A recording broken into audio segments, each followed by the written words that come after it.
सुनील पवार, गाव ब्राह्मण शेवगे। माझं शिक्षण BE mechanical engineering Sinhagad academy of engineering Kondhwa Pune येथून झालं आहे। तर मी एक नवीन पेटेंट आणि संशोधन केलं आहे, त्याच्यावर मला पेटेंटसुद्धा गव्हर्नमेंटकडे पब्लिश झालं आहे आणि आजपासून मला 20 वर्षासाठी त्याच्यावर एकाधिकार पण मिळाले आहेत।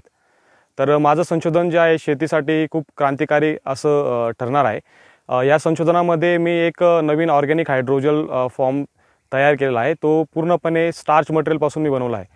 तर स्टार्च मटेरियल म्हणजे मक्याची जी काही पावडर असते त्याची जी वॉटर होल्डिंग कॅपॅसिटी असते मी ती एका युनिक टेक्नॉलॉजीने एनहान्स केली आहे। साधारणतः जी नॉर्मल स्टार्च असते त्याच्यापेक्षा 267 पटीने त्याची जी काही पाण्याची साठवण क्षमता आहे ती माझ्या टेक्नॉलॉजीने इन्क्रीज करतो आणि तो जो फॉर्म्युला आहे, जो केमिकल म्हणजे जो काही कंपोनंट जैविक फॉर्म्युला आहे तो मी शेतासाठी लॅबोरेटरीमध्ये पण टेस्ट केला आहे। तिथे पण मला 100% रिझल्ट्स आले आहेत आणि ऑन फील्ड शेतामध्ये पण मी आता मोठ्या पिकांना पण घेतलं आहे, तिथे पण मला पूर्णपणे यश मिळालं आहे।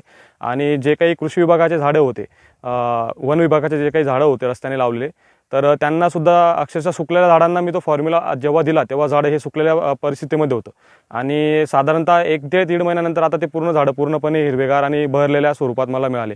तर हा जो काही फॉर्म्युला आहे हा गव्हर्नमेंटकडे मी पेटेंट केला आहे आणि आता माझं जे काही पुढचं स्टेप आहे की लवकरात लवकर जे आपले काही जनसामान्य शेतकरी आहेत त्यांच्या सेवेमध्ये हा लवकरात लवकर यावा आणि यावर्षी जी काही परिस्थिती आढळली होती की दुष्काळामुळे आणि व्यवस्थित पाण्याचं न आल्यामुळे जे काही शेतकऱ्यांचं नुकसान झालं ते नुकसान मी वाचवू शकेल। तर हा फॉर्म्युला असा आहे, तुम्ही जेव्हा कपाशीची लागवड करता किंवा दुसरे कोणतेही फळभाज्या असतील किंवा बाग असेल किंवा आपले जे नगदी पिकं असतात, लागवडीच्या वेळेस तुम्हाला आमच्यातर्फे एक पावडर दिली जाते सेमीजेल फॉर्ममध्ये। ती पावडर तुम्हाला जमिनीमध्ये टाकायची असते आणि त्याच्यावरती बी टाकायचं असतं आणि टाकल्यानंतर एक साधारणतः माती टाकून तुम्हाला साधारणतः 2 महिन्यापर्यंत तुम्हाला पाणी द्यायची गरज नसते आणि 2 महिन्यापर्यंत तुमची पिकाची जी वाढ असते ती ही नॉर्मल जशी आपण पावसाळ्यामध्ये जी वाढ होते नॉर्मल पाणी दिल्यानंतर त्या प्रकारे त्याची वाढ ही चालू असते।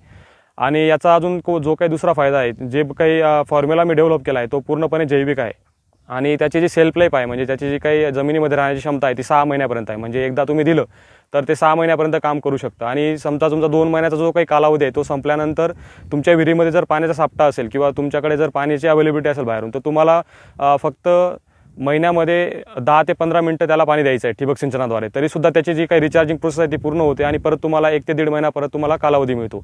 तर या टेक्नॉलॉजीमुळे शेती म्हणजे अल्प प्रमाणात पाण्यामुळे शेती पण आपल्याला करता येईल आणि सुरुवातीला जे तुमचे लागवडीपासून ते 2 महिन्यापर्यंत तुम्हाला पाणी द्यायची गरजच नाही।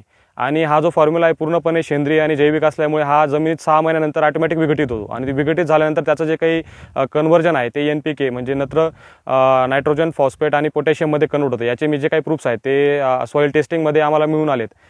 तर यामुळे शेतकऱ्यांना डबल फायदा मिळतो की तुम्ही जे काही मटेरियल देताय तुमच्या याच्यामुळे पाण्याची अवेलेबिलिटी पण पूर्ण होते आणि पुढच्या वर्षी तुम्ही जेव्हा नवीन पीक घेणार त्यावेळेस तुमच्या जमिनीची जी काही सुपीकता आहे ती पण मोठ्या प्रमाणात वाढते। आणि याचा अजून जो काही दुसरा मुद्दा असेल की ह्या टेक्नॉलॉजीमुळे जे काही शेतकरी आत्महत्या असेल किंवा शेतकऱ्यांवरचं जे काही गव्हर्नमेंटचं जे काही स्वप्न आहे की आपल्या शेतकऱ्यांचं उत्पन्न डबल करायचं आहे आणि एका थेंब पाण्यामध्ये आपल्याला डबल उत्पन्न घ्यायचं आहे, तर हा सुद्धा जो काही गव्हर्नमेंटचा हेतू आहे तो पण पूर्ण होईल अशी मला आशा आहे। आणि यामुळे भारतच नव्हे तर जगातले जे काही जिथे पण पाण्याच्या दुष्काळाची परिस्थिती असते त्या प्रत्येक देशाला याचा फायदा होईल।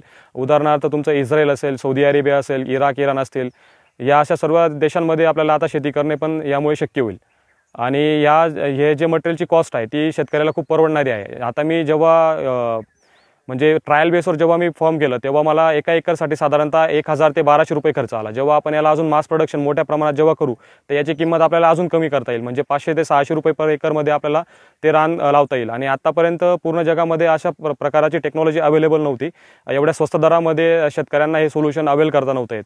तर ह्या टेक्नॉलॉजीमुळे आता स्वस्त दरामध्ये शेतकऱ्यांचं उत्पन्नही आपल्याला डबल करता येईल आणि शेतकऱ्यांची जे काही आता जी हलाखीची परिस्थिती झाली आहे पाण्यामुळे वेळेवर मान्सून न सेट झाल्यामुळे ती पण आपल्याला टॅकल करता येईल। धन्यवाद।